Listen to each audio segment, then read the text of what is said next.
Are you a watchman? Are you paying attention? What is the call upon your life? Today we're looking at Habakkuk 2:1 and kind of an in-depth study of these 32 words as per the King James. And my question is, are you standing your watch? So Habakkuk 2:1 says, I will stand upon my watch and set me upon the tower and will watch to see what he will say unto me and what I shall answer when I am reproved. And I want to just look at that in detail because I think it's really critical. We've talked about Habakkuk being something that really speaks to where we are in time today. And it speaks to our attitude. It speaks to the times that we live in. And so, I want to break this down, all 32 words down here essentially, okay? But it starts with I will. I will. Could we say I choose? I intend. I commit. I will. It's an act of my will. It's a choice. I will what? I will stand. You could probably spend a week just talking about those three words. I will stand. It's a choice. I choose to stand. I've said it before, but it is one of the things I like to remind myself of. Muhammad Ali, who, like him, don't like him, whatever. He was a pretty good boxer. And he said, you're not beaten until you stop getting up. Okay? And that was never more evident than when he fought Joe Frazier in the Thrilla in Manila. And at the end of, I think it was round 9, he was just gassed. And his trainer, longtime trainer, said, it's okay, champ, just, and but he got up. So the hardest thing he said he could do was just to get back on his feet from the stool that he was sitting on between rounds. And he got up, exhausted, and fought on. And when they got to round 14, Joe Frazier couldn't answer the bell. He couldn't get off his stool. He couldn't keep getting up. So when it says, I will stand, that's a function of your will. I'm going to keep getting up. I'm going to stand. I'm going to do. And stand here, its context has more to do with other facets of the word stand than just getting up. But I just want you to understand that to begin with, I have to make up my mind I'm going to stand. And then he says, I will stand upon. And this word upon here really refers to like the top of something. Tower, height, okay? And that takes us to really the function of the watchman in these times. There were people that were appointed to be watchmen. There were different types of watchmen, but this is dealing pretty specifically with those that would watch from the towers or watch from the wall up on high. And they would watch up on high so that they could see the enemy approaching, so that they could see what was going on. So they were high enough that they could see above the olive trees. They could see above the foresting. They could see above all the chaos that's gone on. They could see an approach. And during the day, they could see that approach. At night, they could look for flickering light as someone tried to come up. Because the cities were closed at night. They didn't have open borders. just saying, okay?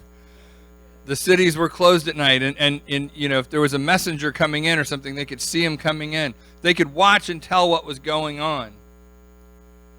That was their intent, to be up high, to be able to see. Now I want you to remember that Habakkuk in chapter 1 complained, God, you're not seeing what's going on. Why do you let me see what's going on if you're not going to do anything about it? And here he's saying, I'm gonna stand my watch. I'm gonna be up high where I've been placed, and I'm gonna watch to see what's coming. The watchmen, part of their job was to report what they saw. So they could report enemy movement towards the city, or they could report an incoming messenger, or whatever. They could report what was going on, because they had a different perspective. They had the ability to see what was happening. And they didn't report to just anybody.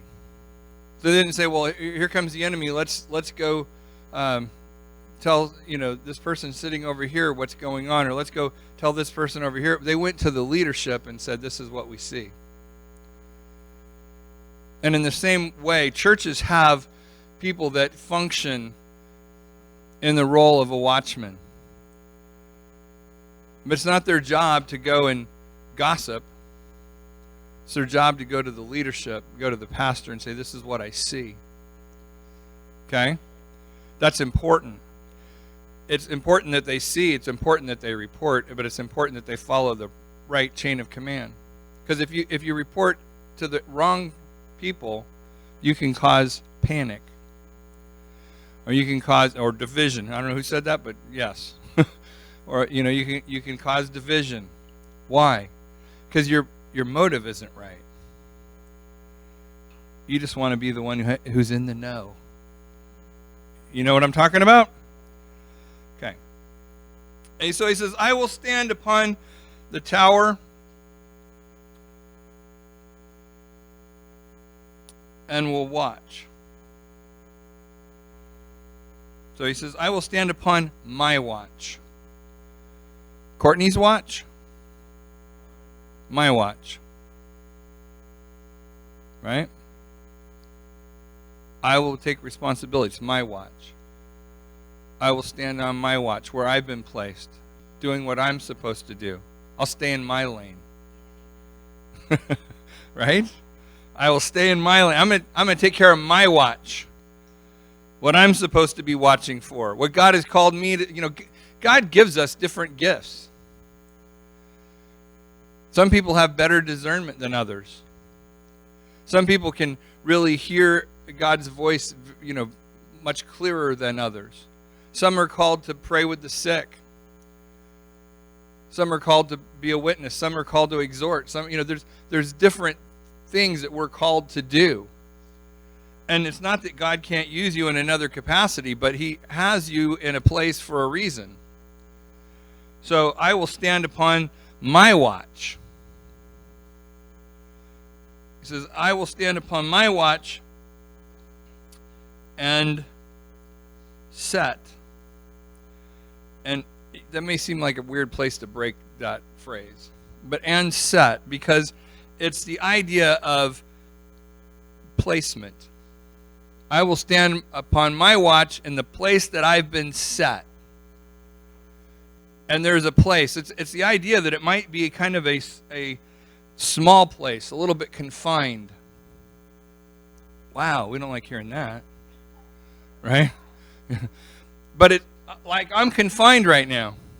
Right? I mean, the platform's a little bit bigger, but if I want to stay in the screen up there, I've got to stay pretty much right where I'm at.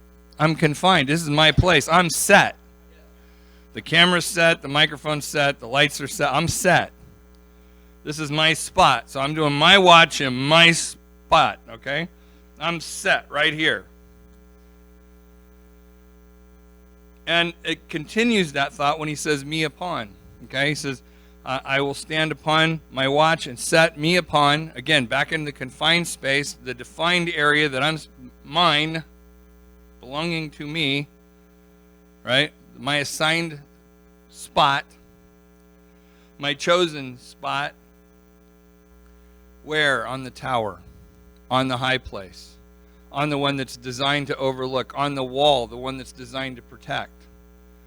Now, if we want to get kind of spiritual, that sounds a little bit like Jesus, doesn't it? Our high tower, the one that is designed to protect. That's where I'm supposed to be, right? And then he says, and will watch. And this, when it says will watch here, it's the idea of leaning forward to watch intently. Right? You ever done that? Right? Yeah, you lean in so you can kind of, really see what's going on. It's not an eyesight thing. I mean, it can be, but it's not. It's an attention thing, right? Peer in like that. I'm really focusing my attention down. So that's what he's saying. He's like, I'm going to stand upon the tower on my watch, in my space, on the high spot, and then I'm going to really watch. It's his job. He's going to do it well. Sometimes we say, I never saw that coming. Well, you weren't looking. Sad but true. Playing worship a little while ago, you probably saw me looking at my music like that because we went somewhere and I, for the life of me, I couldn't find that spot on the page. It's like, where is that? I know it's here somewhere. I was kind of leaning forward, looking intently. Where did it go? It's right there in front of my face, but I can't see it. But it's that idea that I'm paying attention. I'm leaning forward. I'm looking to see what's going on. I want to know, pay attention to what I'm supposed to be seeing. What's coming up? What's ahead? You ever driven in fog or snow? Yeah? I've done that. Where you're leaning forward, you're kind of intent, maybe squinting a little. Oh boy, I got to really kind of see what's going on, pay attention. Sandy and I took a really neat drive the other day. GPS gave us a shortcut. Added about an hour to our trip. So we went scooting across through the national forest when we really wanted to be on the highway. And we were on a road that was as wide as the truck. No guardrail, sheer wall on one side, sheer drop to the river on the other side. And it was dark. And I was tired. And so I had to drive, I'm sure I was leaning forward, but it was tired, but it was my watch. I couldn't dump it on somebody else. I had to do it. So he says, and I'm going to do this, and it's my watch. I'm going to be paying attention. And for what? To see.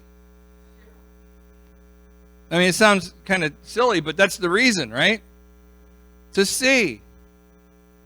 That's why I'm doing this, so I can see. Not so I can feel. Right? I'm peering intently so I can feel. No, I'm peering intently so I can see. And then he says, watch to see what? Watch to see what? I just want you to know what here literally means who, what, where, when, how. Okay? Why? Yeah, why is good. Who, what, where, when, how. To see who, what, where, when, how. Watch to see who, what, where, when, how. He will say. What? He will say. I'm going to watch to see who, what, where, when, how. He will say. Wouldn't that be like, listen? But see, if we're looking intently, if we're watching, and we've got the right perspective, there's an understanding that comes with that. There's an understanding that comes with being a watchman. You need to understand what you're seeing. You just see people moving around amongst the trees, Hey, there's an invading army. Well, maybe it's just the workers in the vineyard. Maybe you should pay attention, understand what you're seeing. Right? So I'm going to watch to see what he's going to say. To who? To me. To me. Because that's where it has to start. He has to talk to me first. I got to understand where I'm at. And this follows the chapter 1 where he's complained about all this stuff. Right? And there's some different ways to look at this, and I want to make sure I treat it fairly. But he says, I want to see what he's going to say to me. And what, again, who, what, where, when, how, I shall answer. And this is where we can get into some debate about, I guess, the meaning of this verse. Because there's one school of thought that would say that he's really in kind of this defensive posture still from chapter 1 of, you know, I'm in the right, you need to respond, God. And I don't particularly care to look at it that way, because if you look at some of the meaning of some of these words, I think maybe there's a possibility for something that might be a little more meaningful to us. Because when he says, and what I shall answer, it's really talking about turning back or changing your direction. So he's not saying, I'm gonna sit here and see what God's gonna do differently. He's saying, I'm gonna look and see what I need to do differently. Okay? What I shall answer, what I shall change. You ever been someplace where you just needed God to kind of remind you of where you needed to change?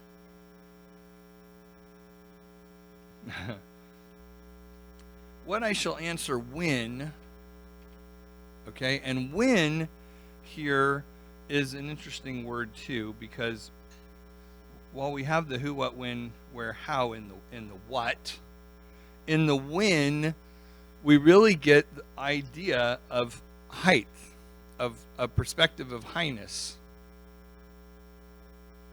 Okay? What I shall answer back when, from height, okay, I am reproved. And again, there's a school of thought where it says, you know, when I'm proven right. But what it actually really talks about here is when I'm corrected. And not so much a scolding. Don't you love to be scolded? Yeah, no, not really. Me either. But it's when I am reproved here is the idea of when I am set correct, when I am on a correct place. All right, so if we look at it from that perspective, what he's saying is, and what I shall change when from a higher perspective, I'm set straight. Does that make sense? So when we talk about this book and its relevance to where we're at today, we need to be in that place where I'm examining, am I standing my watch? Am I watching intently to see what he says? We've agreed that there's problems. We've agreed that he's got a plan, and I might not agree with it myself personally, but he's got a plan. And then I come to that place where I have to recognize that there's a higher authority than me that I need to respond to and change my direction when he speaks to me and sets me on what's correct. Does that make sense? And it, based on that, is how I get to the idea of being able to stand in whatever time.